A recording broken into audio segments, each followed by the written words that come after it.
Hello everyone, welcome back to the channel. Today I'm going to be doing something that no one has ever done before, and that is ranking the Harry Potter books. So I'm doing a tier list. This will be non-spoilers, so if for whatever reason you haven't read Harry Potter, which either you've been living under a rock or you're young, if you haven't read Harry Potter, you'll be safe to watch this, um, and you'll know which one is the best of them all and which one's the worst. Now, this is Harry Potter. There is no bad Harry Potter book. They're all amazing. So if I put something in D, a Harry Potter D, if you adjust that for scale, is like an A in any other series. And I'm gonna go in order. So I'm gonna start with the Philosopher's Stone. Now, Harry Potter and the Philosopher's Stone is the first book, of course, our introduction to the wizarding world. And I would put that as A. Now, Harry Potter is, the Philosopher's Stone is a very good introduction. And, it's a classic, right? It's a classic. It doesn't get better than that. And from the first chapter, it's just so magical. And it's what starts off the magical journey of Harry Potter. And how could you not rank it as an A at least, right? It's just great book, great introduction to the wizarding world. Chamber of Secrets. Now, Chamber of Secrets, debatable where to put it, but I'm going to stick it at B. I think it's worse, slightly, than the Philosopher's Stone. Do I have any reasons for it? Not really. I mean, a lot of this is just based on personal taste. For me, I just enjoyed the Philosopher's Stone more. It's really all there is to it. Like I've said in past videos, I love the introduction to, um, you know, fictional worlds. So the first books always hold special places in my heart, and I feel like certainly it's a great book still. The Chamber of Secrets, there is no doubt about that. But to me, it doesn't feel as good as Philosopher's Stone. It doesn't carry quite the same magic as Prisoner of Azkaban. Sorry, I'm looking at the next one right. As Philosopher's Stone. But still a great book. Like I said, not a single bad book on this list. They're all spectacular. Prisoner of Azkaban. Now, I don't know if people have differing opinions on this, but this goes straight to S tier. I mean, this is where J.K. Rowling hits her stride in Harry Potter, I think. Prisoner of Azkaban is a bit longer than the first two, and of course, it's where we get introduced to Sirius Black and the Dementors. I think you kind of start to see more grown up, or I guess like a bit more of a dark turn in Harry Potter. I would say the first three books are still more light toned, more for directed at children specifically. But Prisoner of Azkaban, while I still think it kind of is in that realm, it starts to transcend more into young adult fiction. And you start to see the seeds of more darkness in the wizarding world, which I think really adds depth to the stories. And yeah, a lot of cool things in that book. So if the first two books aren't your thing, I would keep reading and get to Prisoner of Azkaban and see how you feel about that one. But for me, it's S tier for sure. But then where the series really starts to turn is Goblet of Fire. So this is where the books get long. The Prisoner of Azkaban is not too long, and then Goblet of Fire is a door stopper basically. This one is also really good.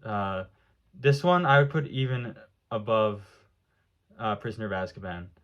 This is where, like, the first three books I really loved and I was hooked, and then Goblet of Fire is where I really got obsessed with Harry Potter. And I like long books, like I said. I read these when I was like 12 or 13 for the first time. And yeah, I mean, even then I loved big books. And when I saw Goblet of Fire, I was like, okay, now we're getting into it. And just the premise of that with the Triwizard Tournament and the competition, plus, of course, the ending, which is kind of a turning point in the series. I mean, it was just amazing. And with every book, you dive deeper and deeper into the magic and the lore of the Wizarding World. And yeah, Goblet of Fire is just full of great moments and great, digging into Hogwarts and the other parts of the Wizarding World too. Like most of the time, all of what we see in the Wizarding World is at Hogwarts, and here you have other magic schools that come in, and um, you see more of the world and the expansiveness of the Wizarding World. So yeah, Goblet of Fire, definitely an S tier, and my favorite of the four so far. Next, Order of the Phoenix. A lot of people say this book is their least favorite of the big ones, the last four. For me, I'm going to put it. I'm going to put it here. Put it. Do I want it there? I don't know where to put it. If it's A tier for sure. If I should put it, I'll put it here. I think I like it better than Philosopher's Stone actually. I mean, again, this is the longest book in the series, and you see more of the outside world. So whereas, or at least the more parts of the Wizarding World. So you have the Goblet of Fire where you see other schools. You don't go to other schools, but you see other schools. And then in Order of the Phoenix, you see more about the Ministry of Magic and kind of the governmental system of the Wizarding World. And I thought that was really cool. I really enjoyed that. And yeah, the ending, of course, is good. The ending of all these books are amazing. I like it less than the Goblet of Fire and Prisoner of Azkaban, but yeah, great book. I put it at A tier. Next, Half Blood Prince. Now I really love the Half Blood Prince, and I'm putting it right to the top. Harry Potter and the Half Blood Prince is the penultimate book in the series, and it's where you get a good look at who Voldemort is. And you look into his past, and it's just so mysterious. I love the mystery of this book. I love the just digging into I like digging in deep into who characters are and learning more about characters. And of course, we don't know much about who Voldemort is before this book, but then now we we look into his past and see um, glimpses of his past, and then of course we get to the end of the book, which it of course shocked people, shocked me, shocked everyone, and it sets up the stage for the grand finale in the Deathly Hallows. And yeah, after I closed the last page of the Half Blood Prince, I was just like, I didn't have the Deathly Hallows at the time, and I was like, oh, I need to read the next one now. I need it now, basically. Okay, and the last one, Deathly Hallows.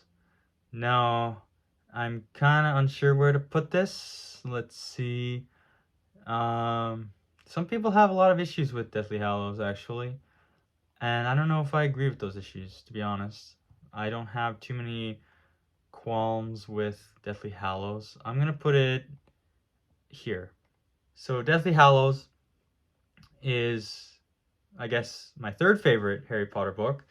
And it's, of course, the conclusion to the whole saga where Harry and Voldemort have their final showdown. Now, most of this book doesn't take place at Hogwarts. That's probably my biggest issue with it. And it's not really an issue, but and a lot of people I think say this too, that they love the atmosphere of Hogwarts and they like being at Hogwarts, but most of this book is not at Hogwarts. It's different places. That's okay with me. I'm fine with it. But I do love Hogwarts as well. I love the atmosphere of the castle, and when he returns to the castle, I think that makes his returns feel so much more special, I guess. Like he's gone from the castle and then he comes back, and then you're just I don't know. It just feels good when he comes back for the final events of the story. And of course, you see so many good loose ends being tied up. You find out things from previous books that tie up. Characters like Snape, he has a really good resolution at the end of this book. And yeah, it's just a great conclusion, I think. I think a lot of authors have trouble with conclusions to their stories, especially long series like this 7-book series. But I think it was handled very well. It was a great ending. And I don't really, like I said, I don't have issues with it. Some people do. I thought it was done pretty well, perfectly, to be honest. I can't think of any criticisms I would lay on it on the top of my head. Maybe if I thought about it more, I would, but no, I think it ended the way it should. And yeah, so that's my list basically. Half-Blood Prince is my favorite Harry Potter book, and I don't think that's going to change. I've read the series 3 times, and every time that one has been my favorite. And I'm sure maybe the other ones could switch, but this is my list. I hope you enjoyed that. Let me know what you think, what your favorite Harry Potter books are. Maybe my opinion is way off, but if it is, I'd love to hear it anyway. Um, yeah, that's the beauty of books. We all enjoy different things. So thanks for watching, and I will see you next time.